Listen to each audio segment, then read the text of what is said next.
and this is going to happen just because it can through my power. Now, based off of that premise, the person say, well, you know what, off of your same principles, I'm going to adopt those principles, and I'm just going to kill a kid because I want to.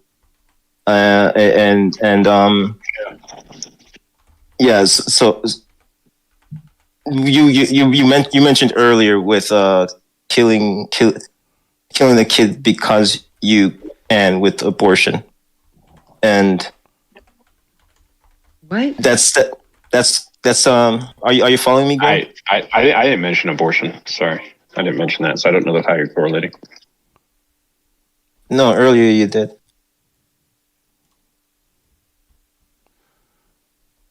I'm confused what his question was. I have not mentioned the word abortion. Anyways, to kick things off, does anyone believe that there are any forms of God belief that are not anti-scientific, or are all forms of God belief anti-scientific? Let's wrestle with that a little bit. God belief is science. Fair. I'm the only theist in the room, I think. Am I the only theist in the room? No, there's more theists in the room. When you say belief scientific, like a belief is scientific as in it's neurons in the brain.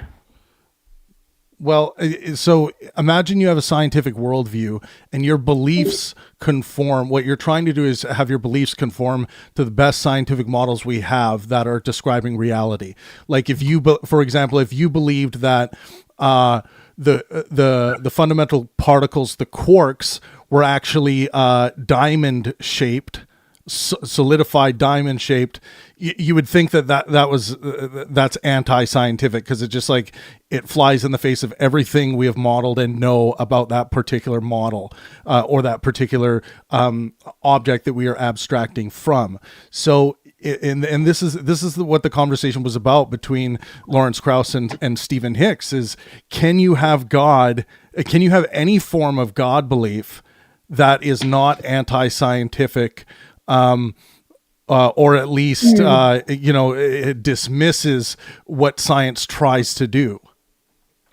Well, you can have it be non-parsimonious, right? You could adapt the scientific view and add a God, but, you could make it scientific by finding the God in the data somehow, right? Well, that would be scientific if you had a scientific model, or you followed the scientific method to inform your theory of knowledge, like many of us do with almost everything. If someone wants to learn about a frog that they find in the British Columbia forest, a green frog with yellow spots, you're going to Google green frog with yellow spots. What is it? What is the genus? What is the, what species is it? You're going to look that information up. That's the scientific modeling.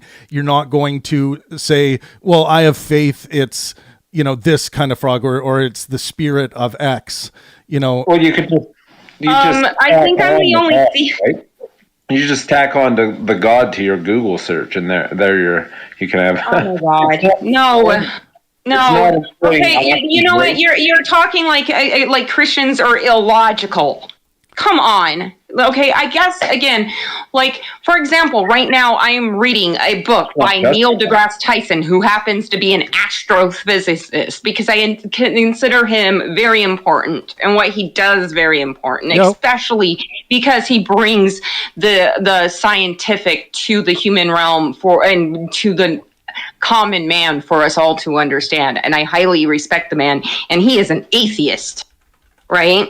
But and I highly value him, and I highly value no one was attacked. No one was attacking you saying anything negative. My thing is that from a theist's perspective, they can have a science is discovering the God made, and when it doesn't always connect, we believe it will once all of the puzzle pieces are found.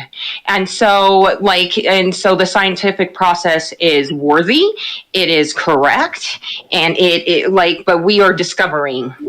And whenever there is a disconnect, it's because we don't have all the puzzle pieces. That's all. And find more puzzle pieces. Make it connect, because there is a God. So yes, I am going to say there's a God, and I'm going to have that thought process. But I am not dismissing science. Okay, you don't. I'm not. The question isn't. The question isn't. the question isn't. The question is more like a pro-scientific belief. A pro-scientific belief would be something that's consistent with scientific modeling. But if you hold a positive belief that God created the universe, for example, or was the ultimate creator, or lives outside of space-time, like whatever God claim you want to make, that's not. That's almost certainly. It's going to be almost impossible to conceptualize that as a pro-science belief. That's not a scientific model. And the question that Stephen and Krauss were wrestling with a bit is it necessarily an anti-scientific conceptualization? I would say it is, because it throws away the scientific method and says that something along the lines cognitively, we're kind of telling ourselves that this isn't something science can touch. And I think that is an anti-scientific attitude whenever we try to apply that to something in reality and pull the positive belief that science cannot touch that. I believe, and I'll just qualify one more thing. I believe that there are things that science cannot yet touch, but I would never claim in any absolute sense about anything, and this is a problem I have with the God concept, that science cannot touch a particular thing. Just because we can't yet doesn't mean we won't be able to, right? Travis, Wise 8 made a good argument earlier with God. He says, like, people who say that they believe in God, they're really atheists deep down, and they use God as a front in order to commit sin. I mean, I don't want to speak for him, but I think it was a good point that he brought up. If he could bring it up again, right later to it. Yeah, everybody knows no gods exist. They just want to believe in sin outside of conceptual nature.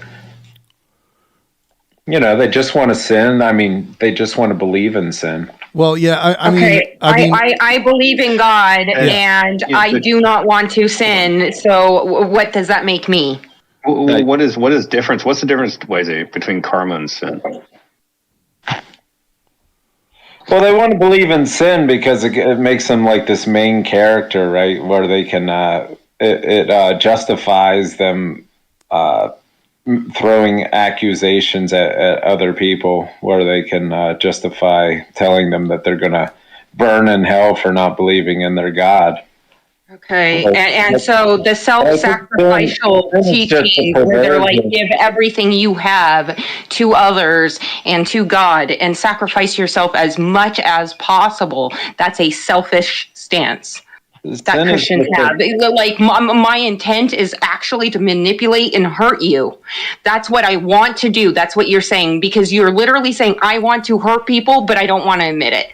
Yeah, you just want to believe in sin, right? Because it's not a matter of believing in right and wrong. It's a perversion of like the wrong. You're stealing our intuitions about what would be right and wrong and saying, no, you can't think of it in that way. You have to think of it as in what is sinful, and that is defined as not obeying the God, which the God could do things that would go against your intuitions. You would, if God said, stone this person to death because he was picking up sticks or something, you know, on the Sabbath, then you're going to do that because you believe in sin. Right. Well, so you guys, I don't want to get too far. You guys, I do want to stay kind of on the epistemological question of you know, whether or not God is anti-scientific. Like, I don't even think, like, as a Christian, and Star, feel free to chime in on this, but I don't even think that would necessarily be a bad thing as a Christian to say that, sure, fine, God is an anti-scientific conceptualization and or belief, because we do say that this is not a question for science, or it's not a question that science can touch or verify. But I don't know if you're that kind of Christian, because Christians are going to be different on that. I'm the kind of Christian that believes that whenever anyone puts an effort into discovering our world around us and the laws of physics and the stars in the sky, every time you go and you put a submarine in the ocean in order to discover a strange fish, you are doing your best to discover what God made. And therefore, I don't think they contradict.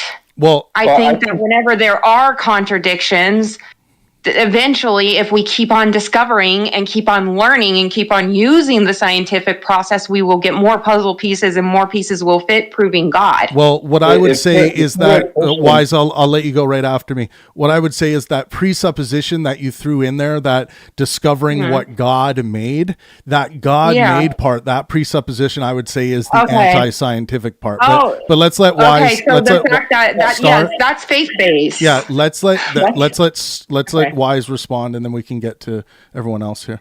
If you're a Christian, you don't have to do science or use science, right? You can just implore a miracle, right? You could literally drink bleach and say, by the power of Christ, this shall not hurt me, right? You could handle venomous snakes. The God, that is so insulting. If you adopt the God, you can't know anything. You can't know anything about nature. It's not necessarily intelligible if you grant miracles, right?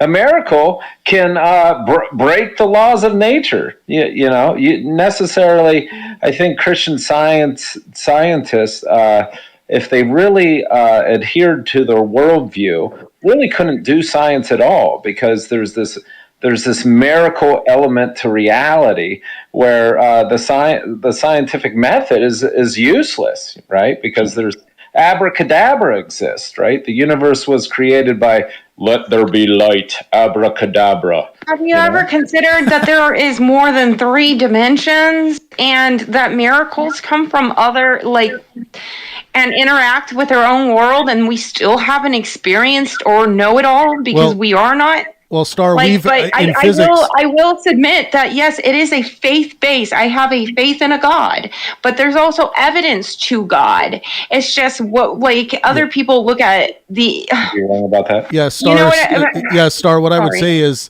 that faith part is the part I have a problem with, and a lot of secular people are going to have a problem with that, because, I mean, the way I see faith used, and I'm just referring to the usage, a way I would describe it, and I steal this from Matt Dillahunty, is that faith would be the excuse you give for believing something when you have no good reason to give.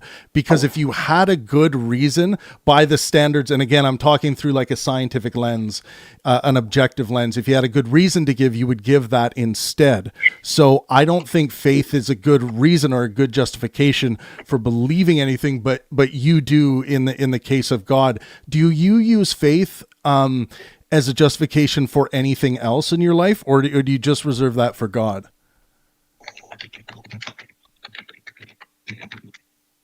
I have faith that no matter how dark and evil and bad things I see, that there is also good even when I can't see it. I have been in very bad situations in my life where I felt like I was in the dark and nothing good would happen. And the whole, why didn't I off myself when everything was dark and there was no good, was because I had faith that there still is. And if I kept on moving forward, there would still be, good things would still happen.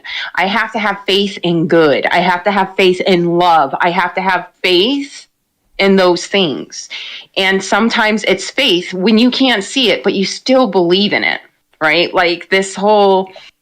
How do I express, there are going to be people who are in very dark places in their life that believe, become hopeless.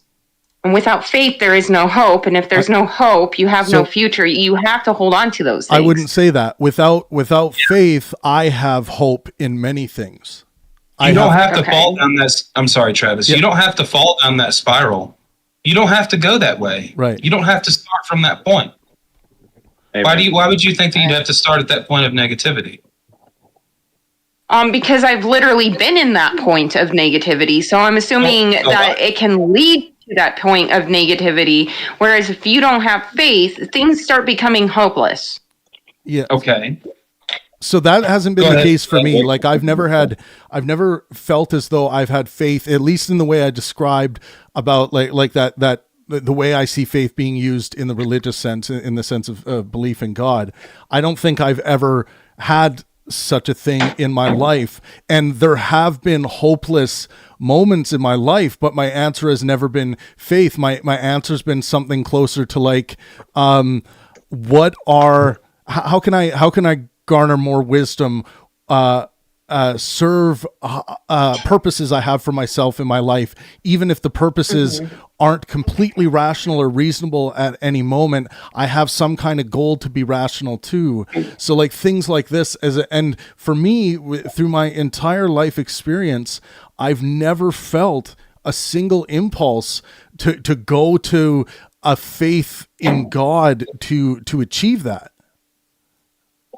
Yeah, that's beautiful, Travis, because we have to let people know that we can make crutches, right?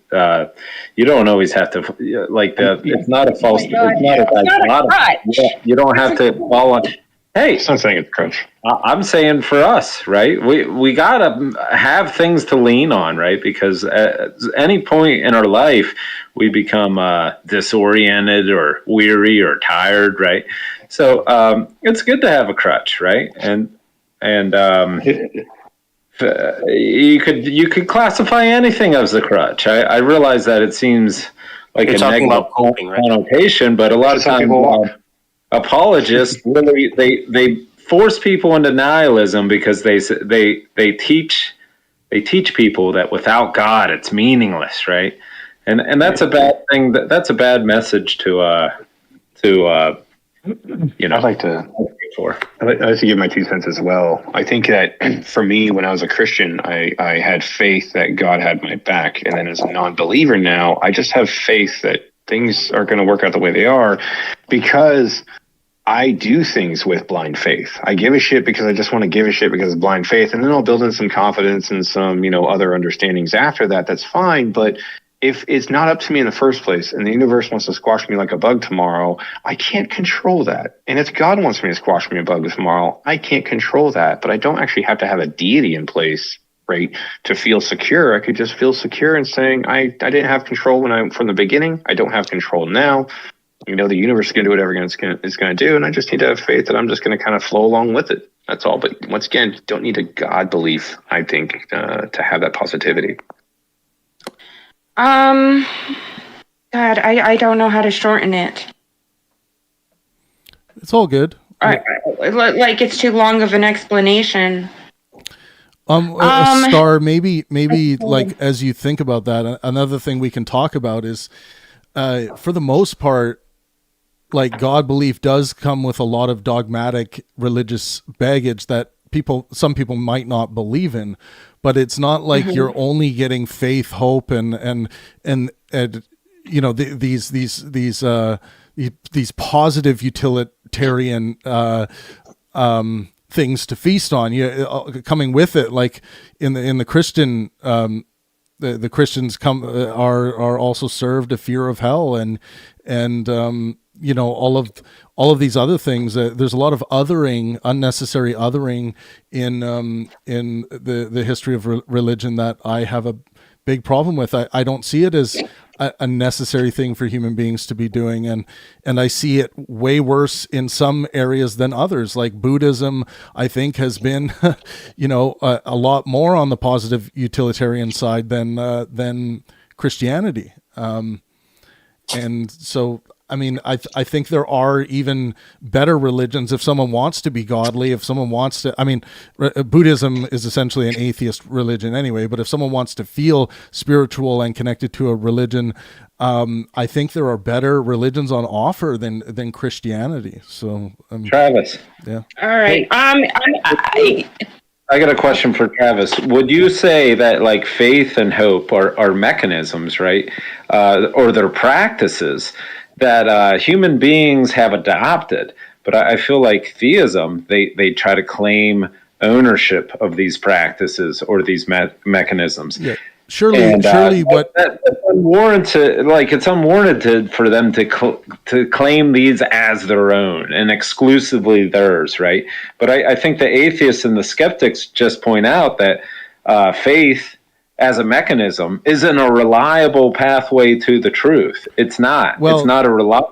A broken clock is right twice a day, but it's not reliable. So by a correspondence criteria of truth from a scientific worldview, faith has no business informing any area of that epistemology.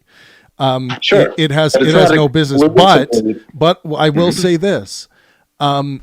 Where religious faith can be very useful, even by my own moral quest standards, to maximize well-being for myself and those around me, I have met heroin addicts from doing charity work who testify to the sky that the reason why they are able to stay away from drugs, that feeling they get when they want to use something that stifles that feeling, that drive to want to use, is their relationship with Jesus Christ and the Lord and their Lord and Savior. Now, in that case, I love that is serving their well-being in a positive way. I don't think that's the only way it can be that can be achieved. I don't think you need God or religiosity to achieve that. But in some cases, I do not want to come down on someone epistemologically if it is serving their well-being in a positive way, like the example I just gave. Thomas, go ahead. A bit like Pascal's wager, but a bit different. I like that. Which faith in which God? Yeah. Right. Faith, and Grimm was pretty correct on that when he said, faith is a mechanism. But that is the issue, is because I can take it on faith that white people are better than black people, can't I? Right. Probably the faith. There's nothing wrong with that. There's nothing wrong with that. That's perfectly okay if you want to, right? But every time you have these faith claims based on a book or not, it's going to kind of have consequences and social consequences. And so people have way worse things that are being said, right, under their book. But I often argue it's not the book.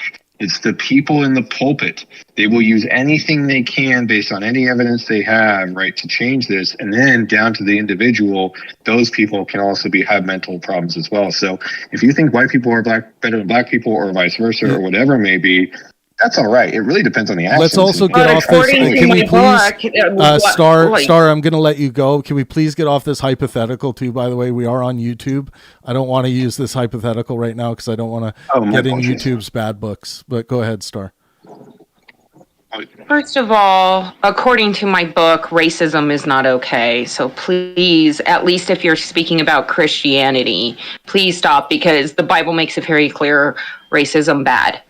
Okay. But hypothetically speaking, in a hypothetical God, you can say whatever you want. But doesn't that same book tell you to be in subject of your master, and they're like a slavery type of deal at the same time? What did he do? I had a thought process, and I'm going to be attacked by everyone and Bible verses. Guys, let me finish. Yeah, we are. Taken out of context and stuff like that. And I really, really wanted to finish my point, which is that, it's not just the book, and the book does matter, but it's also personal experiences. I have personally met God. I know he exists. You can't convince me otherwise, because I had an experience that is so profound, you will not change my mind, because it is more real than the bread in front of me. You understand? And so when you go and you say, well, it's not, yes, it's a personal experience, but in my personal experience, God exists more than this lemonade. You get what I'm saying? Like, I can, like, and I understand that this is mine, and you aren't seeing the same thing, but I've had too profound of experiences. I have seen miracles. You mocked miracles earlier. And it's like, no, they actually happen, and I've seen them. What is a miracle? How about when I witnessed someone that was brain dead for 30 days, no higher brain function, open their eyes and track you with them and wake the fuck up. How about that? Why is that a miracle? That's a miracle because brain death is death. Well, yeah, but they obviously weren't brain dead. It's a miracle because I literally prayed over them and they opened their eyes. Yeah, that's sorry. That would be miracle, right? That would be miracle. Okay. You can't show a causal relation between your praying and them getting better. Okay, so brain death, which is atrophy of the brain, no higher brain function, doctors literally go and pull the plug and you no longer exist because your organs are working. All of that stuff. And for 30 days, so it wasn't a short period of time, 1 month, for 30 days, being watched in a hospital in which the best doctors around are watching this woman 24/7. Yeah. And they're like, she is brain dead. So Occam's and razor. Then she wakes the hell up. So Star, Occam's razor, like in this situation, the most likely scenario here is that natural processes took place, right? And that there was no divine intervention in miracles. No, the most logical answer is God. No. Because it is illogical to ever expect someone in that situation to come up. Star, can I ask a question? What if these doctors went to what these doctors went to this person's kid and they said, hold on, let me finish. Backwater Hicksville Hospital. Hang on, Star, let Grim come in. Can I get a word in, If you talk over me, I'm asking you a question, Star. So if you talk over me, you're not going to do that.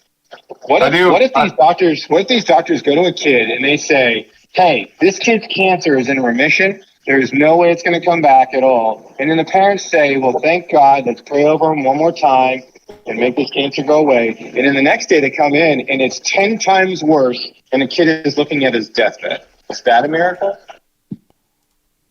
I'm sorry, I walked away from the phone because you're pissing me off. I didn't hear any of it. Just move on to the next person because what it is no matter how much you're just going to be like, oh no, your reality is fucked and you're crazy. Star, I think it's a good Star, I think it's a good idea to take a break. Just take a quick break, and then I know there's a lot of questions coming at you, but let's go to Ezra for a bit here. Well, again, when we're attributing sources of, let's say, works of faith towards, a deity, my question to you simply is, hang on 1 second. Well, shit, we're live on the air, man. Theism is always emotionally based, right? Anyway, based argument. When we attribute sources for an explanation, to a source. Now he's breaking up. Okay, Ezra, you're breaking up, and it sounds like you got shit going on there. Wise, were you trying to say something? Or anyone? Oh, yeah, I was just saying theism is often emotionally based. Like, their arguments are based on emotion more often than not. Well, if it's based off emotion... It's an emotional issue, but that doesn't mean we don't have logic and reason, and... Well, logic and reason is but that being said, I'm going to say this. I am going to leave. I'm the theist in the room, and I literally stood up for the longest freaking time yesterday, and I really don't feel like being the punching bag today. Yeah. All right. That's cool, Star. And so you guys can all of you atheists can talk about how theism is wrong. I'm going to get the fuck out. All right. Peace out. Well, have a nice one. I thought she was going to say we can go to hell. That would have been kind of funny, but no, you guys, honestly, like, Star has done an excellent job, and she has had to deal with the tough criticisms and challenges here. It's not easy. So she's going to take things too personal, though. Well, we are touching a subject that she probably puts the center of her life right now. That's her problem. Her identity is attached. Not to mention that the religious are often prosecuted because they stand accept God based on emotion. One at a time, guys. Yeah, please. My apologies. But anyhow, I don't know. My phone cut out when I asked the question. How did she respond to it? She basically emotionally responded. She was upset that people, that she's in a room full of atheists or agnostic atheists and doesn't like that, doesn't like being talked to like she's stupid. Here's the thing, is that most religious people aren't idiots. They're just believing. Oh, no, that's for sure. Yeah, they're just believing something because it's either so important to them or so useful to them that they do it. I mean, like most people. That's not our argument. Through their children, not our argument, or through their parents. I mean, it always comes down to emotional reasons, though, right? Well, I kind of wanted to hear what her explanation for divine revelation would be, because again, if you're telling me she's seeing God in these interesting manners, I surely would expect her to take the same amount of credence to those that have seen pagan gods or other extraterrestrial entities as truth. Because now we have an unfair standard in which we base our evidence upon. And that's what I was kind of interested in exploring, kind of. Okay. Well, you can't now. Yeah, that's the problem. You can't do it now. Yeah, you guys also, if you appreciate Star and the effort she put in here today, please just go into the chat and tag her and give her a thumbs up. I think we ought to do that more. After talking with her for a while earlier, it seems like she does want people's best interests, but you've got to learn that if you're coming into a den of atheists, you can't expect us to be like, oh yeah, just preach to us for an hour and a half. That's what we want to hear. Well, I noticed what she was doing. She was deferring to other authorities, like that. There's somebody out there. There's some Christian out there who knows how to articulate this better than I do, right? And there really isn't. I mean, honestly, I've been over pretty much every apologetic argument: the teleological, the modal, the ontological, the modal ontological. Excuse me, the argument from the tag transcendent argument, existence for God, contingency argument. All of that stuff is philosophical gymnastics, but it does help them keep the more intellectual people in the scene. And therefore, it kind of raises the water for all boats for them, if that makes sense. It's tap dancing, but it does boil down to an emotional appeal, right? Well, I can tell you that the best one, William Lane Craig, goes from the Kalam cosmological argument straight to a personal Jesus. So I'm not really sure how he makes those connections. That's the only way it can work, because it's not it boils down to, like, there was a cute girl sitting in front of him in class, right? Who was a theist. So like that's what grounded his his whole beliefism, because he wanted to marry her. We can go through the Kalam if anyone wants. I do want to talk more, though. Stay on topic for getting ready for the premiere. Everyone listening right now, we're going to be premiering the discussion, The Anti-Science of God, between Stephen Hicks and Lawrence Krauss in about an hour and a half here. It's going to be 5 p.m. Pacific time. So we are kind of talking about, well, the question I raised at the start of the stream is all God belief anti-scientific?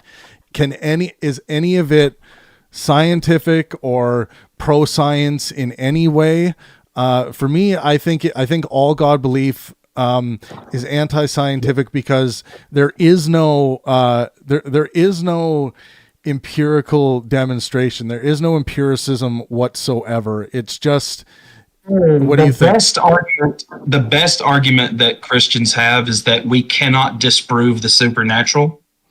Well, in my opinion, that's probably the best that there is. I mean, Thomas, that one's not strong. That one's not strong for me because it just presupposes. Well, it's not for me either, but I don't see another one. Yeah, it just presupposes the supernatural. But if we are able to empirically investigate at all what something is, it's just, we're going to call it of the natural world. So that's always been a problem. I agree with you, but all I'm saying is that it's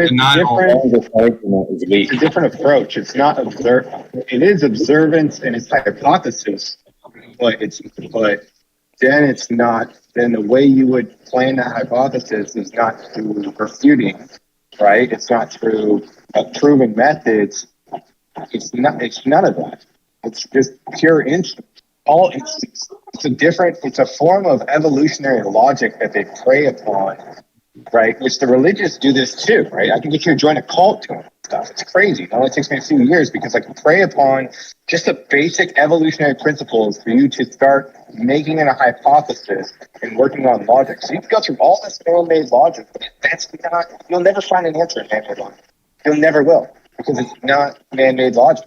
It's evolutionary logic, and it could be right religious logic in a way of being a divine and spiritual logic. If the divine is real, it would be a logic that you haven't even heard of, but there's something there instinctually, right, that pulls people. And people like, Richard Dawkins have done extensive work and made careers out of this stuff. They say, man, that stuff just pulls at people from that side. So it has nothing to do with reading it in a textbook. It has everything to do with correlation theory. Yeah, your mic is a little hard to hear there, Grim.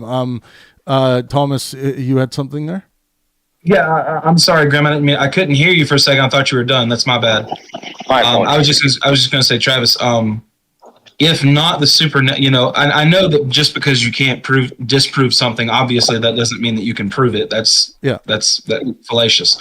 But what would be? I mean, besides the apologetic arguments, I don't put any of them above any others. I guess if I had to pick one that seems to convince more intelligent, higher educated people, I would go with the presuppositionalist argument, because that confuses people, and they think that like there's no way getting around. It's like, oh, we have to make a presupposition. I guess it should be the ultimate presupposition. Like it's that one I find intellectuals get most confused by, and in turn, people who are not intellectuals, who are not well educated, I think really get confused trying to refute a presuppositionalist. So really it's just first cause nonsense. I think so. Yeah.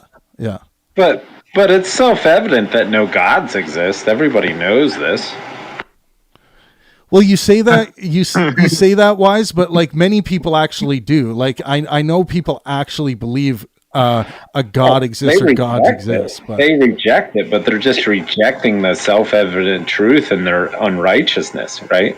It's been revealed through special and natural revelations that no gods exist. I mean, just look at the trees. Your special revelation is reason and logic, and the natural revelation is sense data. It's been revealed to everybody of sound mind. Yeah, if anyone in the YouTube chat believes in the existence of God, or believes that God belief can be scientific, or thinks that science can't touch God, please jump into the Discord chat right now. I gave you guys the link there, and we're happy to host you. Everyone's welcome. It's always good faith and helpful on Pangburn. Even though we do get passionate, we do make sure people stay good faith and helpful here. But. Travis, how do you know when you're talking to somebody that they truly believe? Like what would they have to like say and do to say, okay, this person really believes? Telling me is all I have. So that's all we got. So all we have is we have the subject professing their state of belief in their mind. Is it possible? Is it possible they're deceiving you and lying to you about that? Yes, but there is a fact as to what their cognitive position is with regards to any proposition. So there is a fact whether they truly do believe something or not, but we may not be getting that factual information because people lie about what they believe. Yeah, like the person can walk around a corner and said, I can't, like what I just said to Trav, I didn't believe any of that shit. I can't believe so what? So what?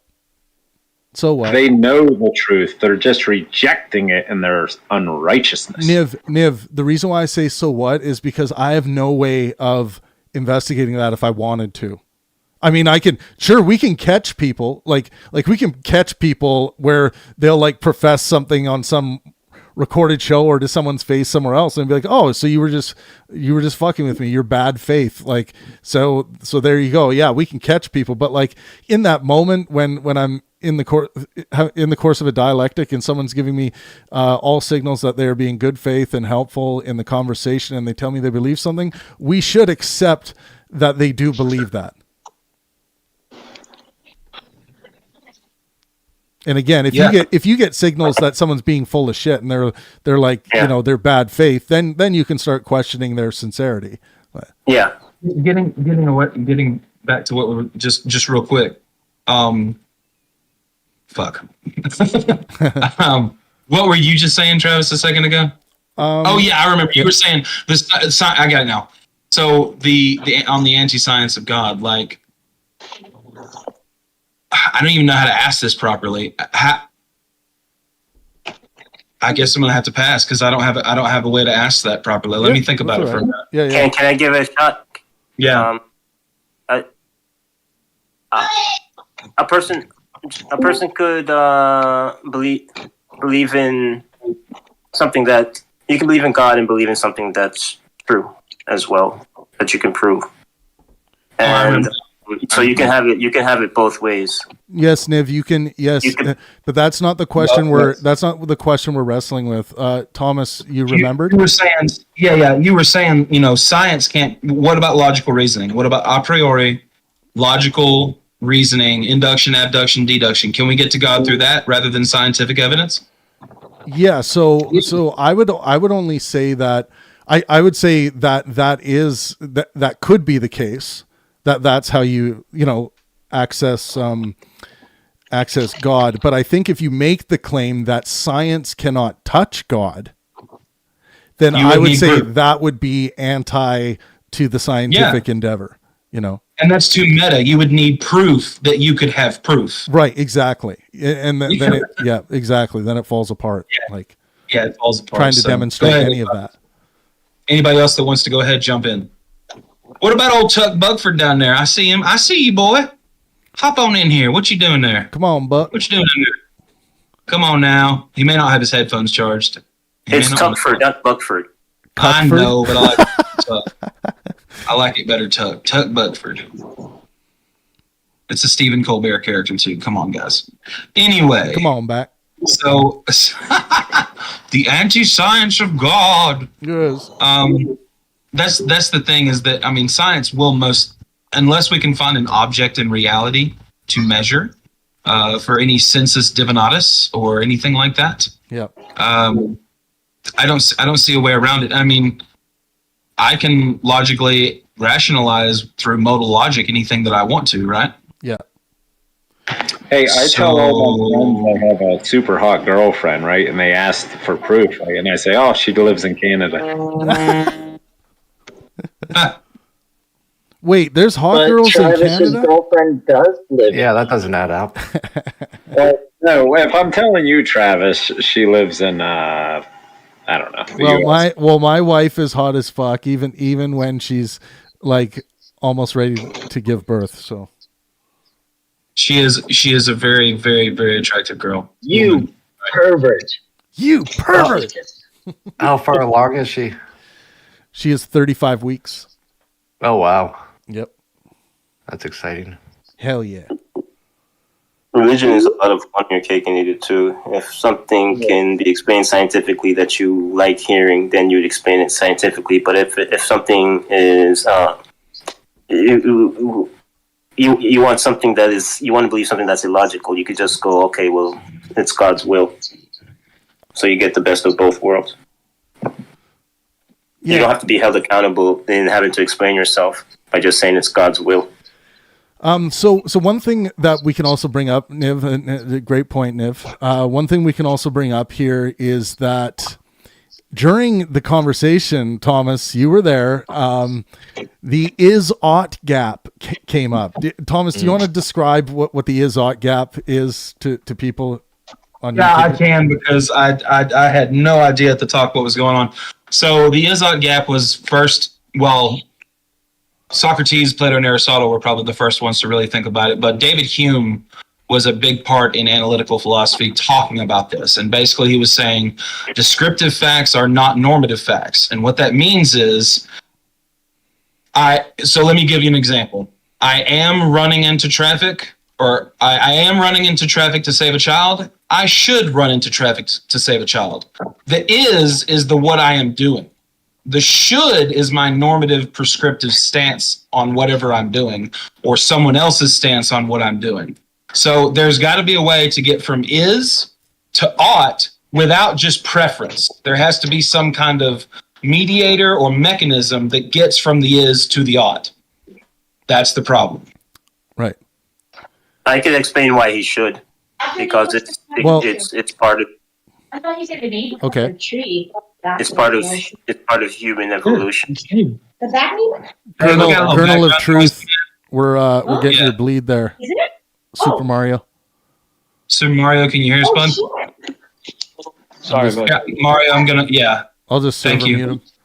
Okay. No, he muted. I'm saying it should, because it's part of human evolution to have empathy for others, to look out in order to sustain life. Yeah. That's Niv. That is just another description. You just answered the prescriptive question with another description. So, you know, we've talked about this a lot. I did. Yeah, you just described human nature, right? Huh? But you did not describe why someone should act, or if it's a good thing or the right thing to do to act on those human nature impulses. And where would you draw the line? Surely you don't think, evolution. Surely you don't think it's good or right for a human to go forward or follow the impulse of wanting to murder their neighbor, even though they really want to, right? Even though all of their internal instincts are telling them to go do it, you think that we should be able to overcome that feeling, right? No, I'm saying. Oh, you think he should murder his neighbor? Based off of human evolution, of adapting. Yes. Humans evolved in a way in developing empathy for another human being in order to sustain life. So what? That's another description.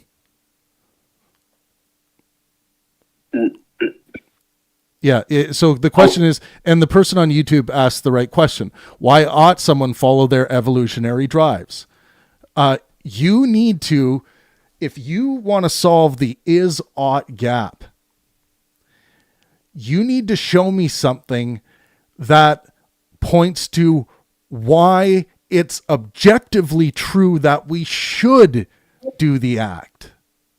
Not simply, not simply describing that that's just what nature does. That's another description.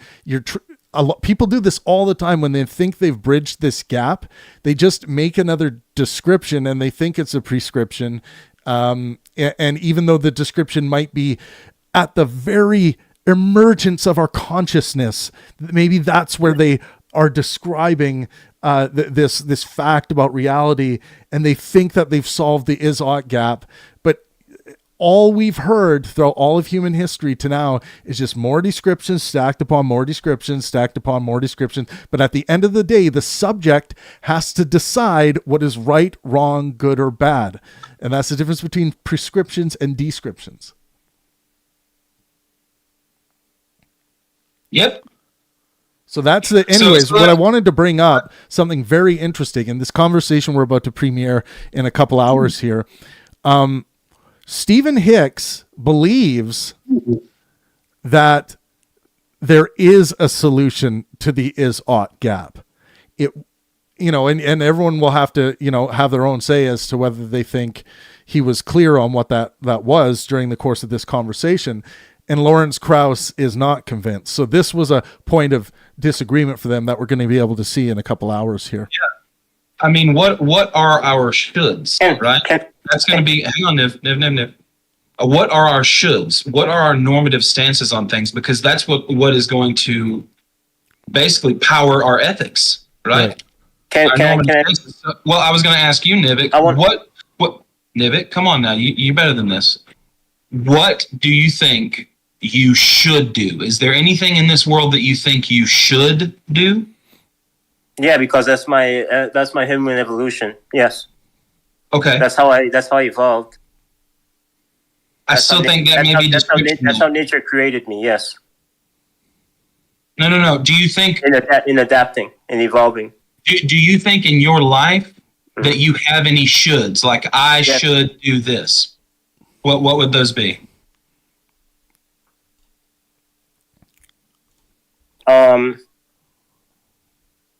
Well, I actually it's not. It's some part of you is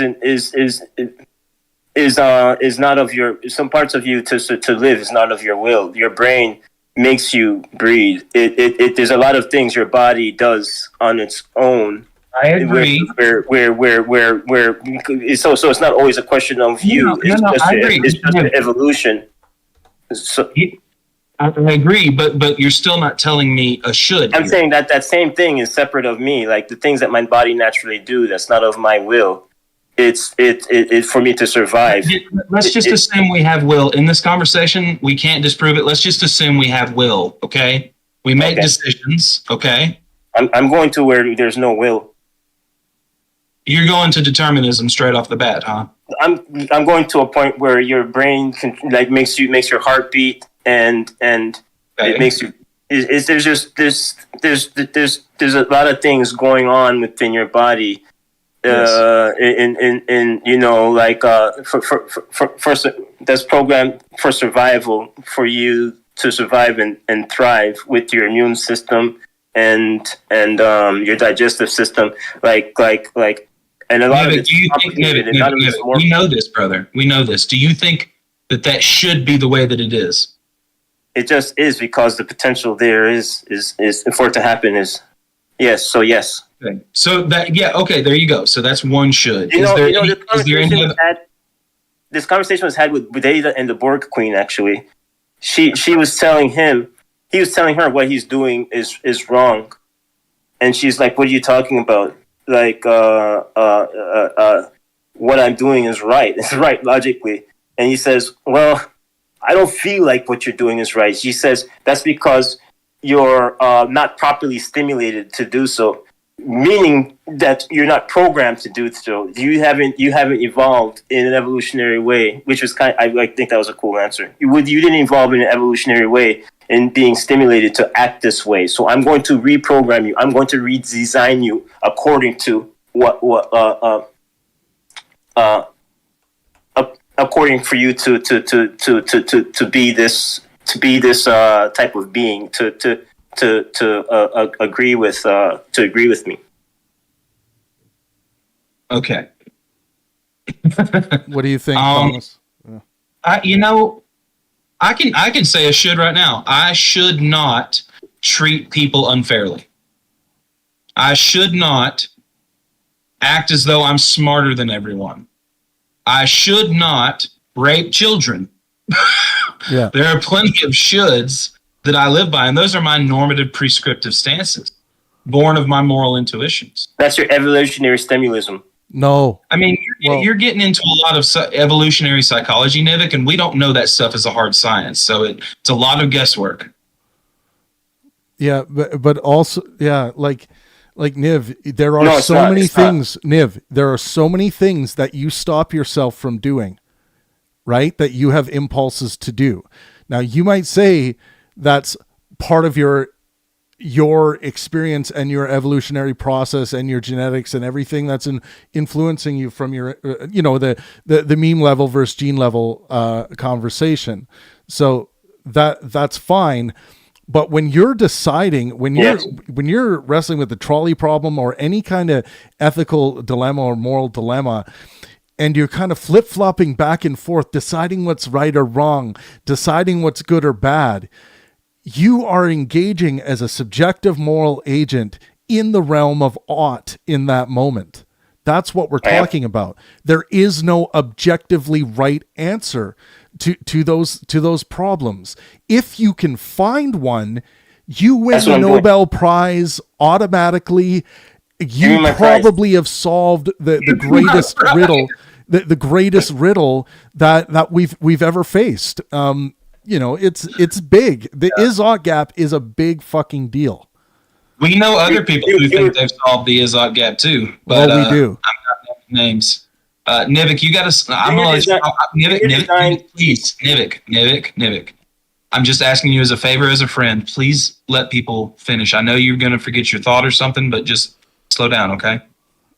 Okay. And thank you. I was just saying you were ahead. properly designed by evolution in potential to do so, not just to survive and thrive. And that is just your stimuli through that's your program stimuli by nature for you to carry out. Okay. For you to carry out that programming in a way to adapt. Niv, let's take program stimuli. Is it good or bad to follow your program stimuli? Well, I brought up the example of program stimuli where it's not of free will, where your brain does that, does things through its program stimuli for you to survive. And is it good or bad that is the case? Well, I don't care about good or bad. There we go. Ladies and gentlemen, we get to the crux of the issue. Niv says he doesn't care about good or bad because you are constantly... It's not about my feels. It's about the real. Niv, because you constantly speak in descriptions. Unless we get you talk about politics, you make a lot of prescriptions. So like, was it a good or bad thing for the United States to vote Donald Trump in for another 4 years? No, I just see that it happened because the potential. You see, good or bad. Man, you just want to describe it. You don't want to throw your prescriptions out there. Oh, I see where you're getting at. Yeah, tell us, like, what is it right or is anything about Donald Trump? Is it good? No, it's not right. Okay. He said it. He said it's not right. Okay. Now, what I would say is that there's nothing objective in reality that determines that for you. I think you, even though you're collecting from all of these objects that are within the purview of your experience to inform your subjective attitudes and beliefs, you form them. And again, outside of the conversation of free will and determinism, we don't have to go there, but within the realm of this, whether it's an illusion of free will or actually free will, you as a subjective thinking creature get to make that determination of right, wrong, good, or bad. And the only way I can tell you that you're wrong is if you tell me what your subjective purpose or moral metric is, and I can see if you're being rational to that moral metric. That's the only way I can have something, I can point out an error in your morality is if I can find an irrationality with it. But yeah, we use science for that, right? We take in information and to confirm if something is true or not. Well, you do. And you use science as a way of knowing.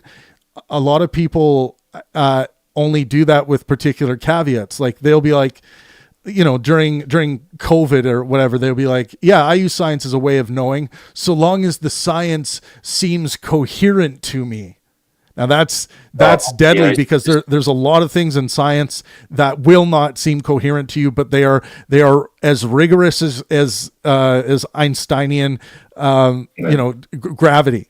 It's let's talk about coherence for just a second. Yeah, I can make anything coherent if I want to start from an arbitrary place. Yes, and make my web of coherence as big as it possibly can be by pulling in things that agree with the web. I can do that with anything. Coherence is important. I mean, you have to have coherence of an idea before you find out that if it actually corresponds with reality. Yeah. And then after that, you can go to pragmatism, whatever. Don said that really good. But nobody just uses one criteria of truth. But anyway, go ahead with what you're saying. Yeah. No, I think you explained that beautifully. But I hope, Niv, that like, when you answer with another descriptive fact, the way that you see is the best way to describe reality. That's not dealing with the is-ought gap. You're just presenting another, here's the state of affairs. Here's another fact. It's the delineation between facts and values that Jordan Peterson and Sam Harris spent 4 events on the Pangburn stage talking about, the difference between facts and values. Exact same thing. Yeah. It's the exact same thing. Is fact, ought is value. That's it. Yeah. Thomas, are you saying like the Teenage Mutant Ninja Turtles are coherent but not sound? Well, technically, I can imagine a universe where the physics were such that turtles were we could go through all that, of course, through like modal arguments and shit. But yeah. Yeah. They're like, it's coherent. Like, I agree. But no, honestly, the soundness of the proposition is what there are people who think that Scientology is coherent. Right. There are people who think that fucking flat Earth is coherent. But this is why, everyone, you should, and again, this is my prescription to you, you should ultimately try to correspond what you believe to be true with reality. That is, correspondence criteria of truth simply says this: if I make the claim the Statue of Liberty exists in New York City, that proposition should be accepted as true if the Statue of Liberty, in fact, exists in New York City, which has to be empirically verified. And that can mean, through it can be through seeing information on the internet. That's part of empiricism, whatever empirical value we're looking at there. But there are very few things that we can prove or show through logical argumentation alone, through just rationalization. So I agree with everything you said. Go ahead, Newt. Travis, I see more knowledge as morality, because if you build something on faulty knowledge, then you would have destruction. Whatever it is you build would collapse into chaos. Are you saying, like with Aristotle, how he says ignorance is the greatest evil? Yeah, I guess so. That's a prescriptive claim, right? So again, well, that would be a prescriptive claim about Travis. He said he wasn't following. He wasn't following. Oh, you weren't following. So, well, Niv, do you want to do a recap? Okay. I understand. I get it. Prescriptive claim. Yeah, I prescribe something. Yeah, whenever you're saying someone should do something, or something is right, or something is wrong, or something is good, or something is bad, these are prescriptions. These are handled in the ethical domain, in the branches like morality and things like that. And there are many different branches in ethics that deal. There's applied ethics. There's virtue ethics. There's all kinds of things. And I'm a virtue ethicist. I love virtue ethics. So was Marcus Aurelius. And Aristotle. I mean, we could just go down all of them. All the Stoics. I mean, yeah. Yeah. I was coming from. I was coming from this, like, the scientific approach of confirming something scientifically, to be this way, as knowledge. You say, okay, this thing is this way. You have something that's grounded in facts, and if you're going to build something that's grounded in fact, then it'll more likely stand whatever structure you're building. And if you build something that's on faulty knowledge, then whatever it is you're building would collapse. So, it would collapse into chaos, and destruction and chaos is immoral. Oh, so now if someone wants chaos, if someone thinks chaos is good, let's say maybe the Joker thinks chaos is the right thing to be doing, the good thing to be doing, then in that case, they would think what you were describing there was their prescription would be that. Okay. They would say that's good, and you would say it's bad. You got me. That's a good point. Like, my anarchy is I see as morality. So, like, my good is what I see as good is you see as bad. I get what you're saying. Well, and some people, Niv, another way to, like, a really colloquial saying of this is like, one man's food is another man's garbage. When it comes to values, like that really is a kind of a good way to look at it. Like No, I have another one. I'm sorry, he got you better. Yeah. One man's meat is another man's poison. Yeah, exactly. Yeah, exactly. Isn't that right? Yeah.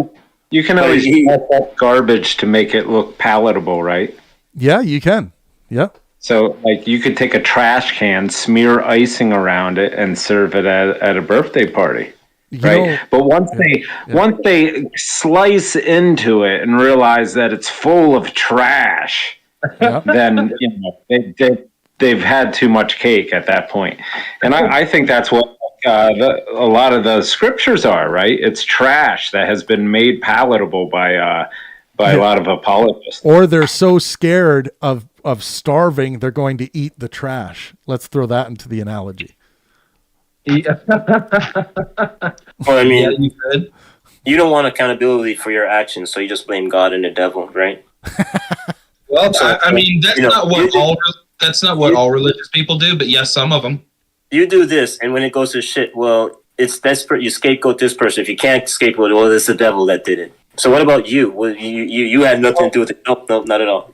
Hilariously enough, like my parents, most Christians scapegoat themselves. Oh, I'm a sinner. Oh, I'm a blah blah blah. Right? I'm not worthy in the eyes of God. Like real Christians who really believe this kind of stuff, they go through those problems. Yeah. Just a little side note there. Yeah. So you just escape accountability completely. It's not you. That's what Sympathy of the Devil's song was about. They went with the Rolling Stones. And people are calling him a devil worshiper. And what he was saying, his argument was that he was sympathy for people, for humanity. And they use scripture, they use God and the devil as an excuse for not taking accountability. So when he was saying he had sympathy, people thought he'd had sympathy for the devil, but he was saying he's had sympathy for humanity. That's really what the meaning of the song was. Mm-hmm. Just want to say to everyone who's in the room with us on YouTube, the Anti-Science of God conversation we just had in Colorado last weekend is going to be premiering in about an hour on our YouTube channel here. So I hope you guys are pumped for that. It's an excellent discussion. The Isot Gap is discussed by Lawrence and Stephen, and it's freaking fantastic. There's some really exciting moments in this discussion, some great disagreements. So I hope you guys are ready to enjoy that. There's about 60 of you in the room right now. If you could take a second to smash that like button, it really helps the stream out. Pangburn is all about free speech, good faith, helpful discussions. Our community is full of theists, atheists, right-wing, left-wing, all kinds of different people who come here to have conversations. Muslims, Hindus, Jews. Pangburn really is for everyone that values good faith, helpful discourse. So, and we're excited that we're premiering another event, the 26th Pangburn Live On Stage Intellectual Discussion, number 26. And yes, please remember to subscribe if you are new here. This conversation that's happening right now is happening on our Discord server. You guys really need to get into our Discord server and get involved in the daily conversations if you like this kind of thing. You don't always have to jump in. Topics always change. We talk about a variety of different topics, but the Pangburn community has proven for so many people to be what they've been missing in their life. I've made so many beautiful friends, lifetime friends on Discord, on the Pangburn Discord server. And, it's inevitable that if you come to the server in a good faith, helpful way, you're going to make friends as well. And you're going to have a great time. So do consider joining us on Discord. It's a hell of a time. So. Yeah, so Travis, the board queen kind of checkmated data. She was saying, and by the way, with Niv here, with Nivik, who you're listening to, there's never a pause. Like he just needs to get back into it right away. So, okay, Niv, what was it on the board queen? She checkmated data. She was saying her as a superior being, you should assimilate with me. Like I conquered countless worlds. Like, look at you, connected with these plebes. You're so small and inferior. And he says, like, well, I question your motives. And she said back to him, that's because you haven't been properly stimulated. That's because you've been that's because you haven't been properly stimulated. When she says you haven't been properly stimulated, meaning that me, a superior being, didn't create you, and you would have been properly stimulated. If you would have been coming to my collective, I would have programmed you in a way where you would be content. And you were programmed in an inferior way, in where you see things differently because you were programmed to see things differently. You were improperly programmed, and you were improperly stimulated. Okay. Properly stimulated. So he creating you. So Niv, what's the what is the moral of the story? What is the interesting descriptive fact? What do you pull away from this? I say she checkmated him because she is more advanced in a way, and he can't really answer that. He didn't come back with a rebuttal. He because they were having a verbal they're having a verbal spar, and so she was establishing her dominance and her supremacy in relation to what he's connected to, which is far less than her. So it was obvious that it would make sense that he would go against the enterprise and humanity and assimilate with her. Just for the pleasure of doing so, or like what's? Well, she established she's been around longer. She's more technologically advanced, and she conquered many worlds who are that make the same argument that you made, and that's how the conversation came off. Started off. She said he said, who are you? She says, I'm the beginning and the end, the one, the many. I am the Borg. Yeah. And he says you can't take us over. You can't properly assimilate me. And she laughed. She said, I heard that before from countless beings, countless worlds, long before you were ever created. But now they're all Borg. Ah. So like you saying ain't shit. Like you. So she just defined him as a fly. Right. Okay. That's the Borg Queen by Niv. Let us know what you think about that. Borg Queen by Niv. You know what? I like Star Trek references. Yeah. You know what? Because there's great morals in Star Trek. Hell yeah. Good. Well, we have the mega wavy. No deity required. We have mega wavy parents with us. Perry, question for you, brother. Howdy. Let's hear it. So we're going to be, first of all, do you have any thoughts on Stephen Hicks? Before he talked with Lawrence recently, we had him on the Discord one time to hear him talk, I believe, right? Yeah. About a year ago, maybe. Me and Tart Bader interviewed him. And I was introduced more or less to the is-ought problem, which I guess misinterpreted at first, because of course we can get an ought from an is. We do it all the time. Something bad happens, that is the case, and then we decide whether or not we ought do that or not. But later I realized the true interpretation is purely an is, such as a hawk eating a rabbit. Ought that be the case? Just that. And so I guess if, depending on how stringent, and I believe, right, that's a big part of Stephen Hicks's philosophy. I mean, he talks about that a lot. Yep. Yep. So based on that latter interpretation, I guess I'd probably agree with him. We can't necessarily get an ought purely from our observation of what is. There's something more to it. It's is plus. Well, it's is plus rationale and whatever. Interestingly enough, Perry, you're going to hear him claim that he believes that we can get an ought from an is, and you'll have to be the judge as to whether he qualifies that or not. I did ask him from the audience with a wireless mic to qualify it, and everyone will have to be the judge of whether or not he qualifies that or not. And a question, obviously the question of the event is the anti-science of God, but the question we're asking in this kind of pre-ramble leading up to the premiere of the event, which is going to start in about an hour, is all God belief anti-scientific?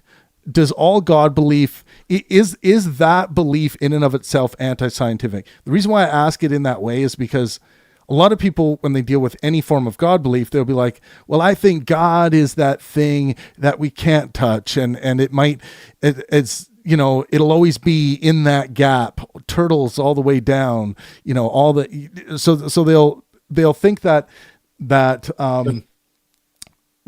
science cannot touch that thing. And I would say that if someone's going to make the positive claim that science cannot touch something, I think that in and of itself is an anti-scientific belief, and that would be connected to the God that is kind of in that place. What do you think about that? I think based on that specific criteria, yeah, it is more or less 100% anti-scientific. If by scientific we, and I'm sure you guys have likely already talked about this, observation, hypothesis, all of these things are important within the scientific method. I personally, not only just with God or scientific stuff, it needs to be falsifiable, in my opinion, to even just talk about anything. If it's purely ineffable, God is beyond anything that we can know, then you're necessarily creating an impasse in conversation. So I don't think all God belief needs to be that, though, of course. I think people can synonymize God with the trees. We could observe the trees. Therefore, God exists. Based on Perry, that valid but unsound syllogism. Perry, can I respond to what you said? Sure. I like what Wise Ape was bringing up earlier. He says a lot of believers are really atheists, and they want to do what they want, and they just use God as an excuse. But really, it's about their desires to do what they want, and it's about their ego, and it's really just all about them. So I think in a way it is scientific. It is actually scientific because humans evolved to survive and thrive, and it makes sense to use God to say I want this and I want that. It's not really about God. It's really about what the person wants that they see is beneficial to them, and if they have to lie, I think that the utility that the people get from doing that, whether they use God as a means to a good or bad end. So would you say that survival of the fittest and survival and utility are synonymous with science? Yes, because we scientifically evolved to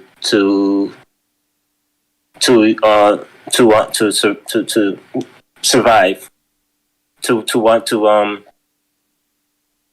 to fight to want to live, that's how we evolved and how we were programmed. I think that we can explain that evolution in scientific terms, psychological terms, perhaps, even physical, physics terms, if we knew, all the monads and quarks of the universe.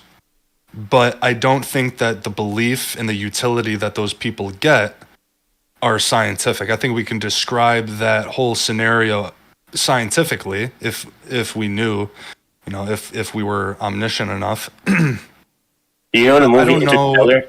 I don't know if I'd call it necessarily scientific. Go ahead. What was your question? The movie Interstellar, when Matt Damon was trapped on a planet trying to save humanity, and he chose his life over humanity? That's just natural, and people would do out for utility what they have to do, and then for their own well-being. If that means believing in God, then they'll believe in God. I think if you wanted to go down that route, and or Wise Ape, whoever's argument it was, you could very possibly go down a psychological route. If we're going to consider psychology under all the other earthly sciences. Yeah, God's more based off of a utility. So does that mean all utility then is scientific? Because what about like poetry? Would you consider poetry scientific? Because it gives utility. Yeah, like I think it's far more scientific than God, and I'm a Christian. Well, I mean, like if it relaxes you, I guess, right? Yeah, I mean, I've called myself the linguistic Hitler, and so I try to at least understand the categories that you're using. I'm not going to make you use any specific categories, but personally, I wouldn't call relaxing or making yourself feel better. I wouldn't categorize that as scientific, in my opinion. It'll bring down your heart rate. It'll bring down your blood pressure. It'll bring down your blood pressure. Exists in the real world. Poetry. Sorry, man, jumping. I'm just about to get to work. I'll be gone then. No, go ahead. But it's totally scientific. Like the poems, it really exists. The evolution of poetry exists. The effects of poetry can be studied on people. Like it definitely exists in scientific. I would say you could study it. It exists. I don't know what you mean by it being scientific, but it exists like far more than any kind of evidence of God exists. So, if that's the case, does that mean everything that exists is scientific? It's part of the scope of the universe of which we study. So, yeah, okay. I'd say it's part of the universe. It exists. It's in reality. So then it can be studied by science. So then it's something that you can measure. So it is scientific. Yes, you can measure it and describe it scientifically. Mm-hmm. But you could also not describe it scientifically. Yeah, what do you mean by scientific? I don't get that yet. Right, yeah. I mean, again, I just joined the conversation, and I'm sure that they established a lot of kind of this criteria. But the first thing that my mind wanders to when we say science is scientific method. There's like 7 or 8 steps in it. There's something hypothesis, that's observation, testing. There's something that's theory. You put it on definitely put poetry. Sorry. You can definitely put poetry through the scientific method. The effects of poetry, the evolution of poetry, you can put it through the science. Whereas God, nothing. Nothing at all. Anyway, nice chatting, dudes. I'm going to go. Take it easy. Alrighty. What were you saying, Nivik? You guys kind of fused into one person there, and I couldn't. Yeah, I was just saying that's something you can point. It's something you can point at. You can pick up. You can put on a scale and measure it. You guys, we also do have Itchy in the chat here. Itchy, if you want to unmute and say hello and add anything to the conversation, feel free. Yo, what's up? Yo, welcome. What's up, Itchy? So we're kind of talking about like what exactly right now? I don't want to disrupt the flow. Just generally about God belief, the anti-science of God, the intersection between religion and science. Yeah. Wait, so when you say like God belief, are you saying like anything, any belief that relates to God? Or are you saying like specifically belief in God? Well, whatever you want, wherever you want to go. Because I think you could probably use science to provide evidence for God, but I do think it is the case that like science cannot prove miracles just like by definition, right? Like as a practice of science, like science cannot be used to prove miracles because of the nature of what miracles are, right? How would you use science to prove God? Well, wait a minute. I'm saying Niv. Okay. I was going to respond. Yeah, sure. Niv, let him roll for a bit, please, and Thomas and Perry might have a few questions. Then you can come. Yeah, I apologize. I just wanted to ask real quick. What was the last thing you said, Itchy? I apologize for interrupting you there. If I remember correctly, I was saying something along the lines of like, miracles, like by definition. Oh, The nature of what a miracle is, they can't be proved by science. Exactly. But that doesn't mean that everything that relates to God is unscientific. I would agree with pretty much everything you said. I don't know. My answer is I don't know if the methodological approach of science can solve what a miracle is or what the supernatural is. But we can go back to philosophy and metaphysics and say, does the supernatural exist? And we can ask that question that all physicalists or materialists ask, which is, well, if it doesn't, I lost my train of thought. What was I saying? Miracles and supernatural. Miracles and supernatural. Okay. So and everybody in the room knows this. If we were to get to figure out the supernatural, it would just then become natural. So yeah, I get what you're saying. Yeah. So okay. Let me elaborate like this. Let me try and explain it. Explain how like the scientific method is just not the right tool for you to use when like measuring a miracle. So what is a miracle?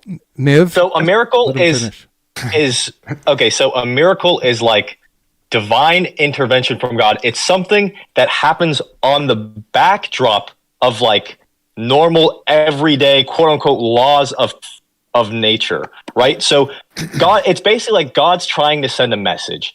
And so God wouldn't, if God's trying to like send a message, he's going to use it he's going to do something against the backdrop of like the way things normally work so that oh, this is God speaking, right? Yeah, that's happened to me. Yeah. And so the reason that you can't use science you can't use science to explain that is because science relies on repeatability and observation. But by the very nature of the fact that miracles are meant to break the repeatability, break some, for example, with Jesus Christ's resurrection, right? It's our everyday experience that when people die, they're like permanently dead. Yeah, they don't come back. And so if Jesus Christ rose from the dead, that is like a direct message from God, which helps us. It proves that God is speaking because it's happening on the backdrop of everyone dying and staying dead, right?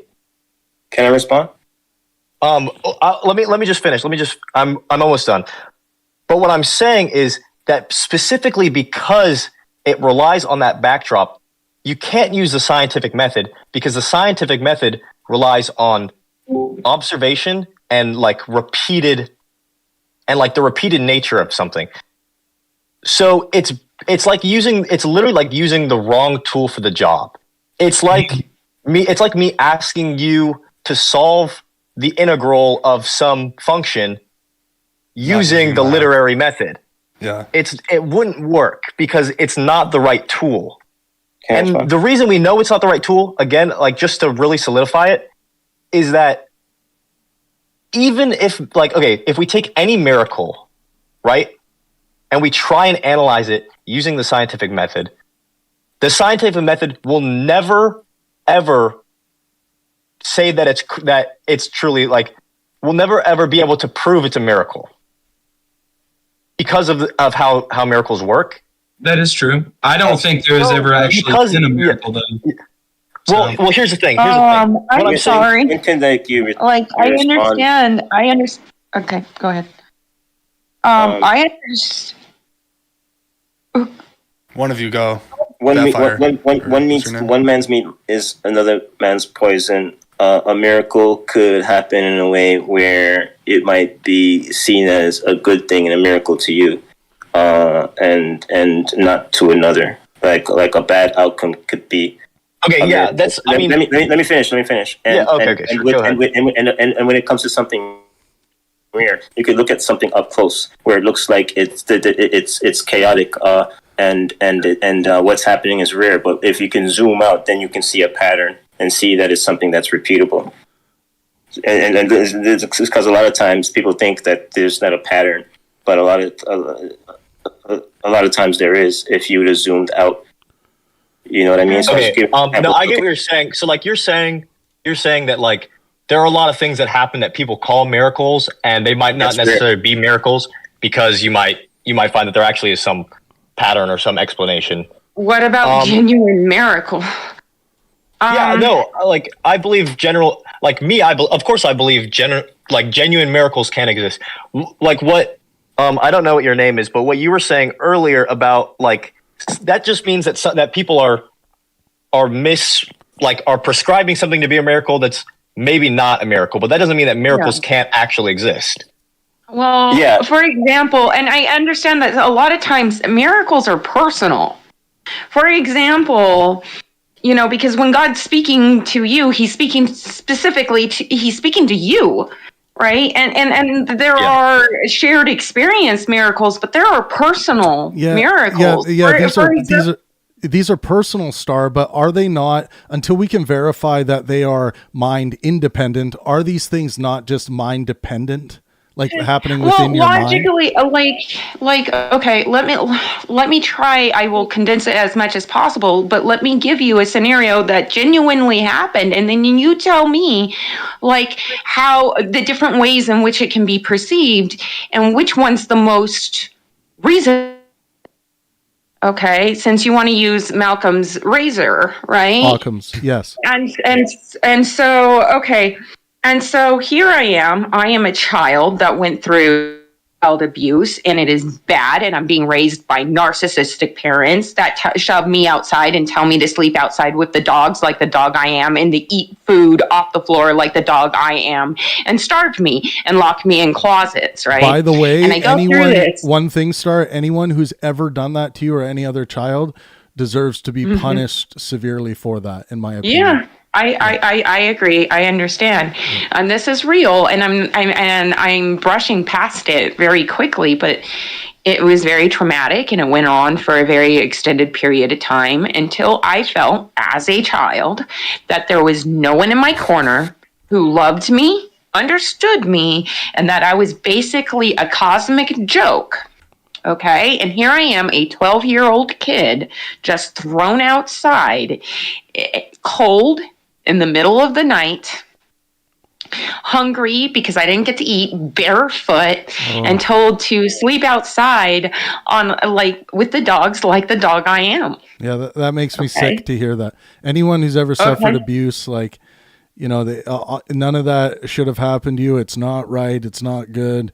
And don't be afraid to talk about it, because it can help to talk about it. And obviously therapy is an excellent way to go. And you have this 12-year-old child that's tired of it and yelling at God.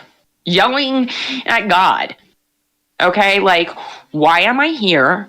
Do you really see me? Right? Am I alone? Why are you letting this happen to me?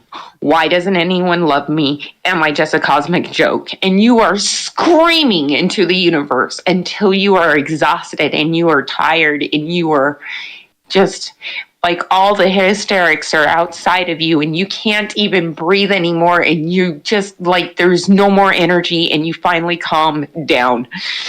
And then the universe speaks back. Okay? And it speaks back because you are also someone who loves biology, knows everything about biology, fascinated with it, almost like an autistic kid, where you go and grab every piece of information, because kids do that, right? Every piece of information on the thing that they are focused on. And mine happens to be biology and nature and earth sciences, and I am fascinated with this as a child. And I had recently read a book about birds and going through their different stages and torpor and the importance of torpor because of something interesting on torpor is bears actually torpor. They don't hibernate. Interesting fact for people. Yeah. And birds, they have these really fast metabolisms because they're itty bitty, right? And they have very fast little hearts. And so they're itty bitty, fast little hearts. And if they don't go through torpor at night, they will starve to death by morning.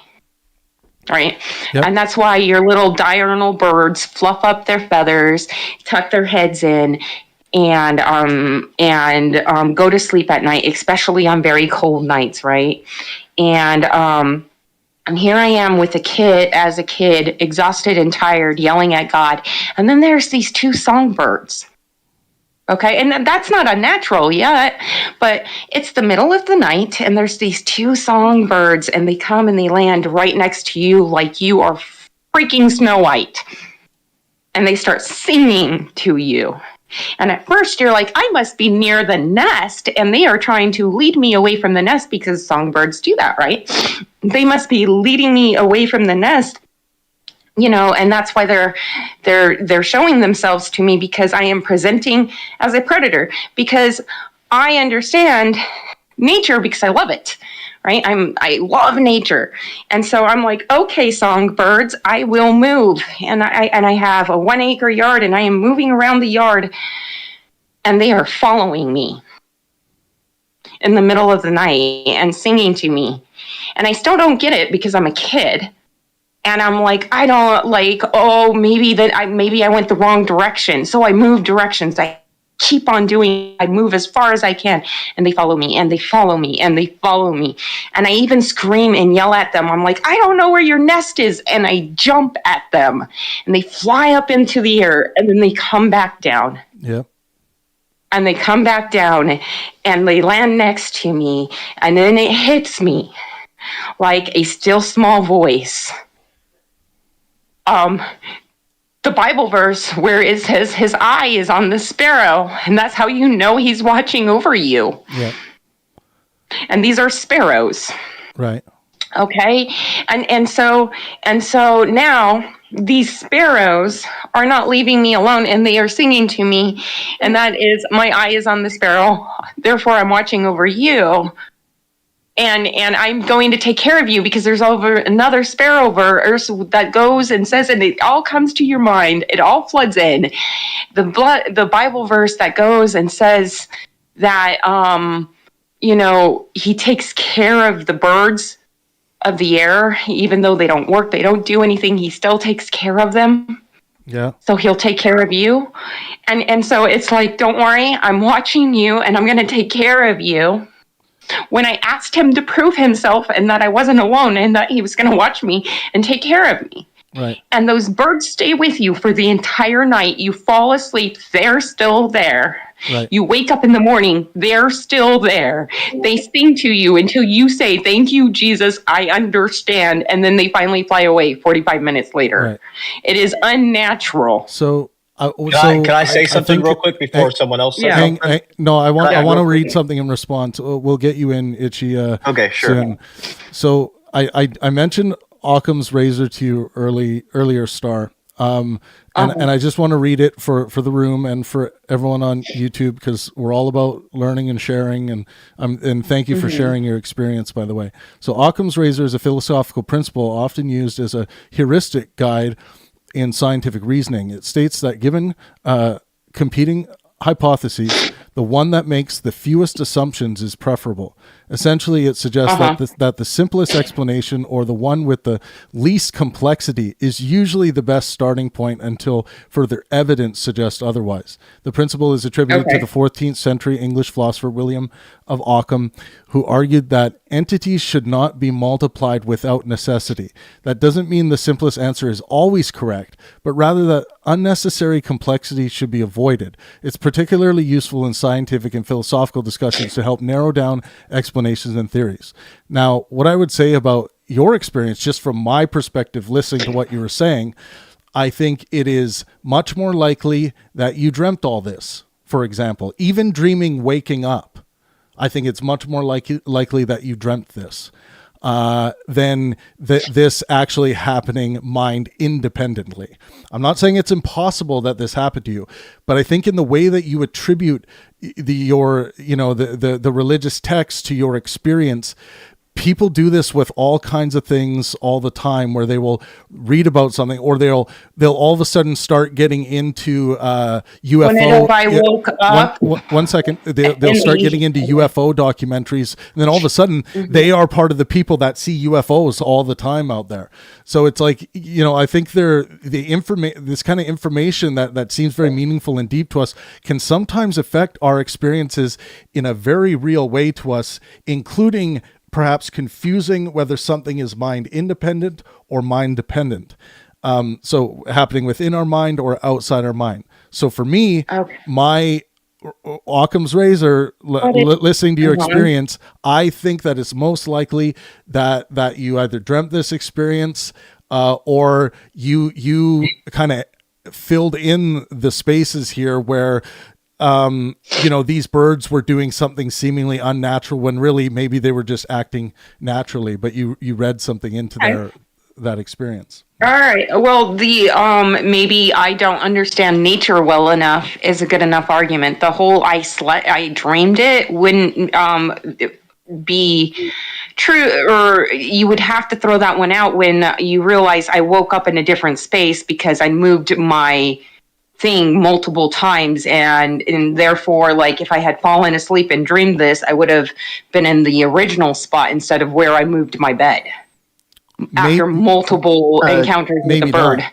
And maybe you forgot about all of it, and you were just in your bed the whole time. Then you woke up and you have this memory that you didn't wake up in your bed when you actually did. Like, I still think this is much more likely. And something I will say is I think God's, based on my epistemological standards of truth and how my epistemology is framed, I think gods almost certainly do not exist, and that's enough for me to claim to know that they don't exist. Like, I know that your experience, and I could be wrong about this, but I know your experience had nothing to do with God. I know that. Okay. All right. Okay, can I just I say, know you're wrong.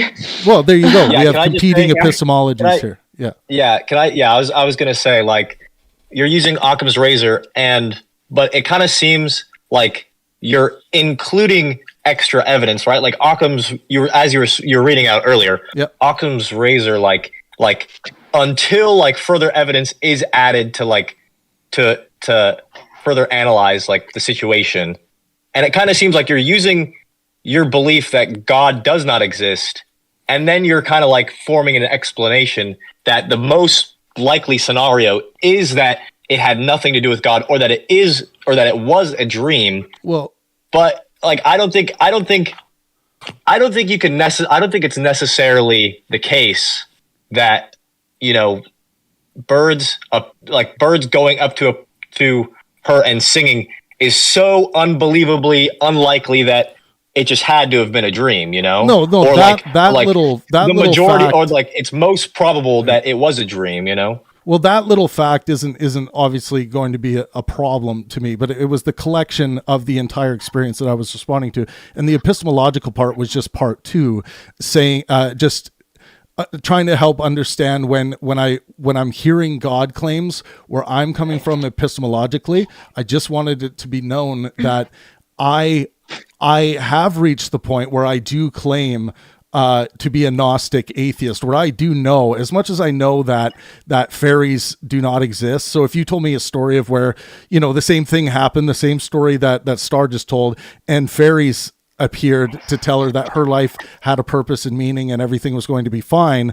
I know that fairies were not involved as much as I know that God was not involved in those two same stories. I just wanted to give some context. I think it's I appreciate the elaboration. I think it's a little bit incomparable, because the difference between, you know, seeing two birds sing at you, two songbirds sing next to you, is different from seeing fairies when, like, we have no reason, we have never seen fairies ever. Like I'm not equivocating.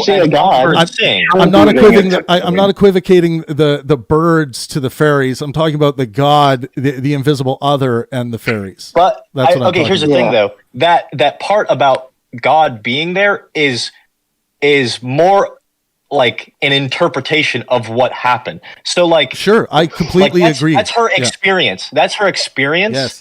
But the pure fact of the matter is that these birds came up and sang to her, right? And she's saying that it was like, she feels like it was a message from God, right? Yep. And so, but that's her part of the story. If we just put that aside for a second, and we're just looking at this, two songbirds came up and sang to her, it's Occam's razor doesn't like if someone told me that story, I'm not going to immediately go, oh, I'm going to Occam's razor. No. Two birds were singing at you all night. Yeah. You don't need Occam's razor for someone saying, you know, I just went to the grocery store and they walk into your house with their groceries. Like, you don't need Occam's razor for that. But what I'm saying is, this is my point. My point is that, like, we're analyzing two things here, and that's the actual thing that happened, like the fact of the matter that the birds were there or that they were a dream, and if the birds were there, the agency behind it, right?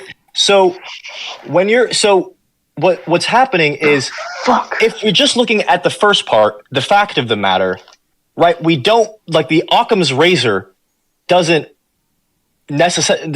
point us to it being a dream. It's entirely plausible and probable that these two birds did sing to her. Yeah, well, I'm talking about. I still think you're simplifying. I still think you're simplifying what she said to just the small, little, very naturalistic, ordinary part of what she said. Like, I'm trying to respond to the whole depth, including taking into consideration she said that this was her experience with God, and from a Christian context, right? Giving scriptural reasoning.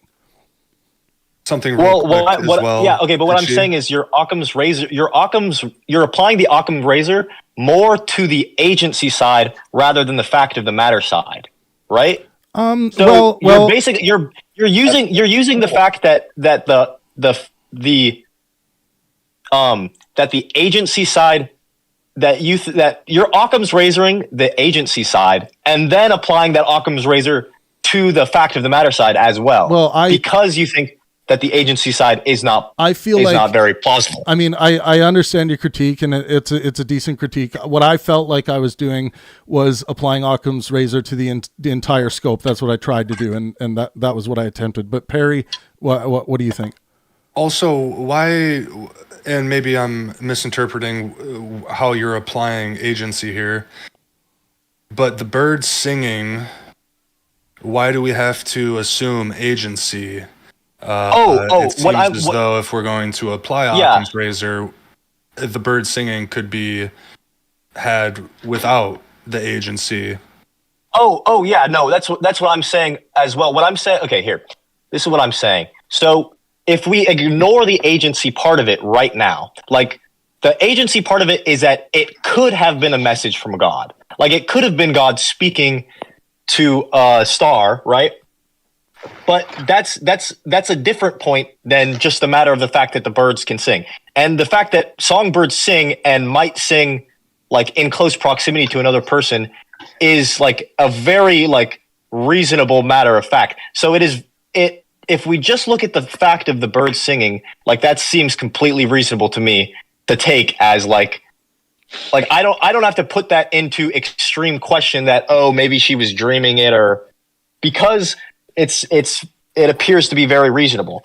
And then from that point, you know, as a believer, then I can say, oh, this actually happened. Maybe it did have agency to it, right? But now you're adding, and I agree that it's completely reasonable to experience birds singing next to you. I think we're so far on the same page with that. You guys, but then, what is the reason now for adding agency, and then the further step of adding the assumption that if it was agency, it's God? I see now two steps here, aside from just the singing birds. Well, I don't know that the birds have much agency of their own, right? Like, the birds likely act on their, like, okay, so we're talking about on their animalistic instinct, right? So I'm saying, like, as a Christian, right? It seems very, like, I believe God exists, right? So in the same way that our host was saying, he doesn't believe God exists, so he thinks that this is impossible. No, I didn't say I it's believe impossible. God exists. Yeah, I didn't say it's impossible. That's my mistake. That's like calling me, by the way, to say that I said something's impossible, basically like calling me the worst thing you could ever imagine. Just FYI. I do want to add that I don't think that Travis was saying that a simpler explanation would be that she would be dreaming rather than an equal position rather than God is speaking through the birds, that you just dreamt it all. These two assumptions are like, we know that people dream, but to assume God would be more assumptions beneath it is what I think Travis is trying to get at. Don, and I was I was speaking more to when I was saying it was more likely that she was dreaming. Eons more likely that she was dreaming than having any kind of communication from any God. That's what I was getting at with regards to that part of the explanation. I'm just curious why this very normal event is somehow attributable to God. Like, to be fair, I live in the woods. I don't live in the city, but I hear birds singing every morning when I get out of my car. Well, and I've got a little tree right next to my house that they sit in. This probably is better answered by Star herself. But I would love to. Yeah. Just give me a second why I deciphered it as supernatural. Okay, Star, before you do that, I really want to hear it. Before you do that, I have to quickly say, everyone, we are literally 30 minutes from the release of our most recent live intellectual discussion at Pangburn on stage in Colorado. We are 30 minutes away. Make sure you all join us for the premiere. It's going to be happening on our channel. You'll find it. It's going to be there. We will be live, all watching it. Everyone in the voice chat here is going to put all of our voice chat energy into the text chat on YouTube so that we get this thing trending in the algorithm and knock it out of the park. So we're 30 minutes away. So we're going to do a little more here, give ourselves a 5-minute break, and then we're going to jump right into the show. But Star, let's hear some more about your experience. Okay. So first I want to say that, if you're looking for explanations and you're trying to figure out which one's the most reasonable, you can be like, I was a child going through a traumatic experience and it was a trauma response and I could have even hallucinated it. Like from your atheist, whatever, that I could have even hallucinated it. Mm-hmm. Or it was all just a dream in order for me to use as a coping mechanism, and I'm remembering it wrong completely because I am now an adult, right? And memories change over time, right? And you could even argue that. My argument is that it is clear as day. I remember it the same as if it were like this is a core memory.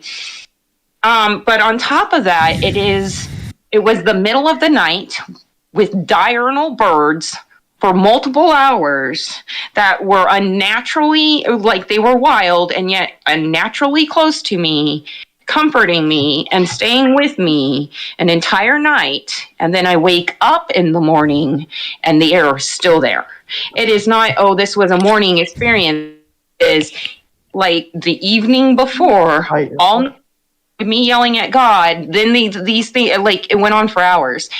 And I, even as a kid, tried to, in my childishness, go through the best I could the scientific approach of these are natural beings and there has to be a natural response. Let me try to weed it out. Where I thought I was next to their baby nest because at the time it didn't occur to me they don't even have babies this time of year. Okay, so I think I'm near their babies and I'm running all over the yard trying to get away from their babies. Okay, I'm doing everything I can to run from these birds and they're coming to me and they are wild. Okay, and from my experience, since I had just had a conversation with God, asking him to prove himself, asking him to show me he was there. And he said, to me, that's why I said some things are personal. I feel like he was personally speaking to me because I was the only one that would get it, considering how much energy I was investing in the natural sciences and had recently read about torpor and recently learned what it was and thought it was cool. And now I'm experiencing it. And now we can also argue that it was somehow a natural phenomenon and that these birds, I'm not a scientist, right? I'm not a bird person. Right? Maybe there's a reasonable bird reason that a bird person could tell me, but from my perspective, what I witnessed that day was a miracle God telling me he existed. You can argue all you want that my experience wasn't real. To me, it is the most real thing, and it's not the only time I've witnessed God. It's just one of the examples. And I don't think it's helpful. I don't think it's helpful to like investigate someone's personal experience like that. I think we can just like say that, okay, if that's convincing for you, that's convincing for you. But I mean, we talked about it earlier off the live that just because it's convincing for you doesn't mean it's necessarily convincing for me, right? But we all have unique experiences. That's my point. It's a normal thing. It's not an abnormal thing. I want to deal with a $5 super chat. Thank you so much from Conquer F. Tador. If animals do everything based off their nature, how do you explain elephants and dolphins? I think you meant dolphins. Both have lifetime memories and communication skills. If animals do everything, I think you're missing a part of the question there. How do you explain elephants and dolphins? It kind of seems like he's saying, like this person's saying that like elephants and they have the elephant graveyard. Guys. Yeah, like there's certain animals that seem to be like very, very intelligent in comparison, and even possibly comparable to like a human. But and I earlier had said that I think that like birds don't really have agency. Okay. In the way that like a human does, Anyways, that's something we can ruminate over. Thank you so much for the super chat. Every time you guys throw in a super chat, it just contributes to everything we do in the future to bring you guys more live intellectual discussions, which we are 20 minutes away from the premiere of Lawrence Krauss and Stephen Hicks on the Anti-Science of God.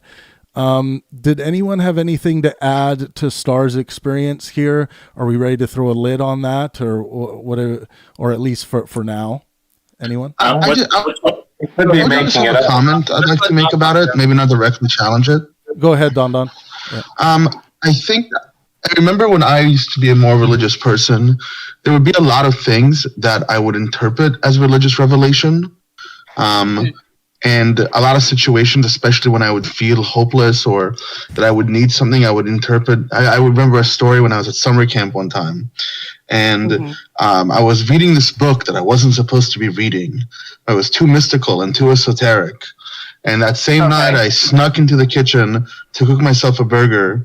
And as I went to touch the plate, I burnt my fingers, and those were the fingers I was using to flip the pages. There was a message from God that I shouldn't read this book, right? I put those connections together.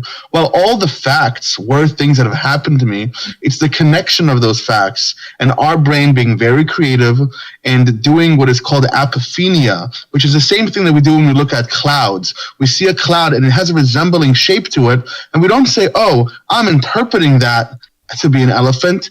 To say that is an elephant is the fallacy that I made with burning my fingers on that stove. And I think it might be the same fallacy that Starship you're making when talking about the birds. That's it.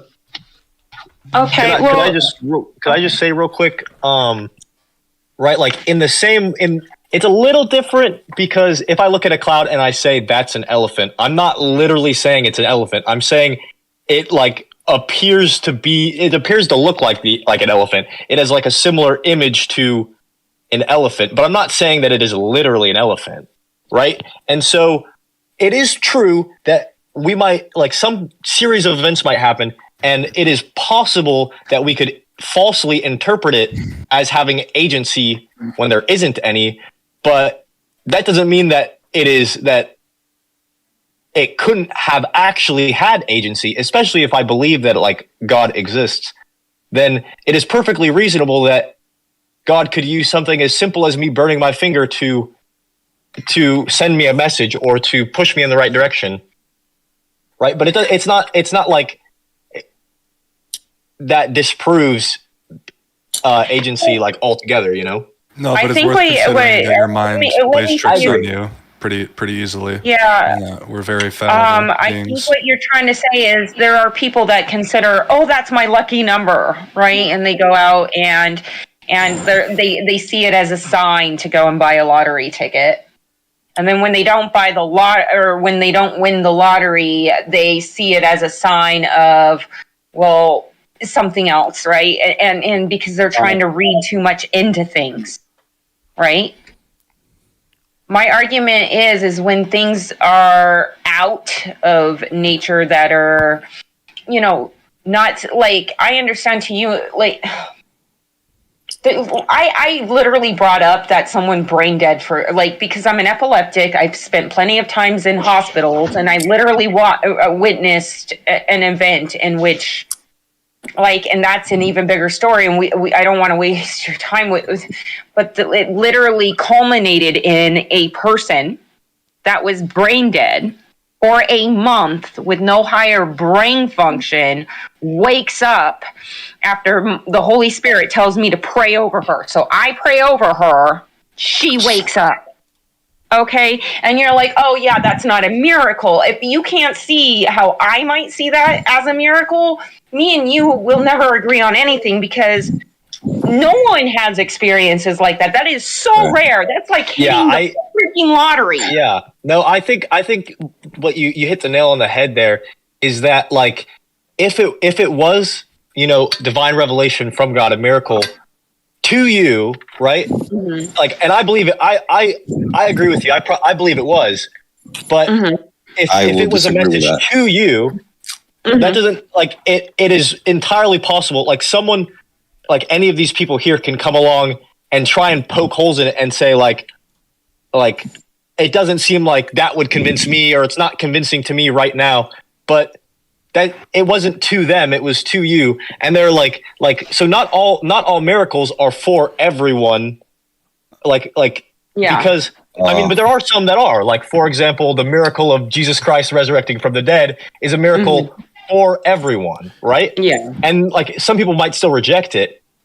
Mm-hmm. But or the thing with the birds, like that specific instance with the birds, to me it seems very clear that he was talking, like, at your level, and he was kind of showing you, like, if birds just came and started doing that to someone else, they might have just been like, oh wow, this is a cool thing happening with the birds. But in that moment, it felt very, it was answering your direct questions. Yeah, I want to give AC34 a quick word here because they're new. Welcome, sure. and then we're gonna cut a quick break. Go ahead, AC. Well, I get that everyone has their beliefs and what they think, and I want to take back on that statement that she made, and I will tell you that a person brain dead doesn't come back to life. When things are dead, they don't come back to life. That person was probably never brain dead.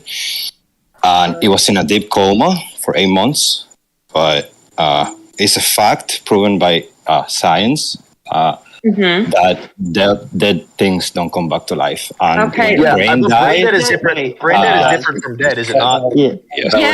No, brain dead is dead. Brain dead. Yeah, brain dead. It's like medically different from. I don't know. If you're brain dead, that's it. After you're brain dead, it may take some time, but more complications will rise. All right, guys. That's why. You guys, I want to put a cap. The issue made it where I didn't prove to you that this woman was actually brain dead. It was in a large hospital, not in some dunk whatever. It was in a study hospital, okay? In the neurological ICU of a study hospital, a very fancy one. Well, this is something we would have to investigate, right? Okay, let me finish. Okay, with quick, lots of wrap doctors knew what she was doing. Who said that she was medically brain dead, with telling her husband to pull the plug because there's no higher brain function. The brain waves aren't there. She's brain dead for a month. Okay, we would have to investigate this because it sounds far-fetched, honestly, to my ears. That's what I'm saying. I need to see evidence. I'm not saying you're lying, but guys, let's take all of this energy right now. Everyone in the room, jump into the Krause. And I give you guys the link right there. I'm going to be in the text chat there. I think Lawrence Krause and Stephen Hicks are going to stop by, and they'll be in the text chat as well. Make sure you throw out some questions, and let's pump this stream up. The idea is everyone is watching on their own video stream. Remember, make sure you have YouTube open. And everyone on YouTube, join us. I'm going to give you guys the link as well. Let me just give it to you guys right here in the live stream. Let's jump over and get ready for the premiere of Lawrence Krause and Stephen Hicks. So yeah, and I think we'll shut down the live hangout for now, and we can meet up later down in the off air channels to chat about the event. But let's jump into the text chat and let's get going with the premiere here. I don't know how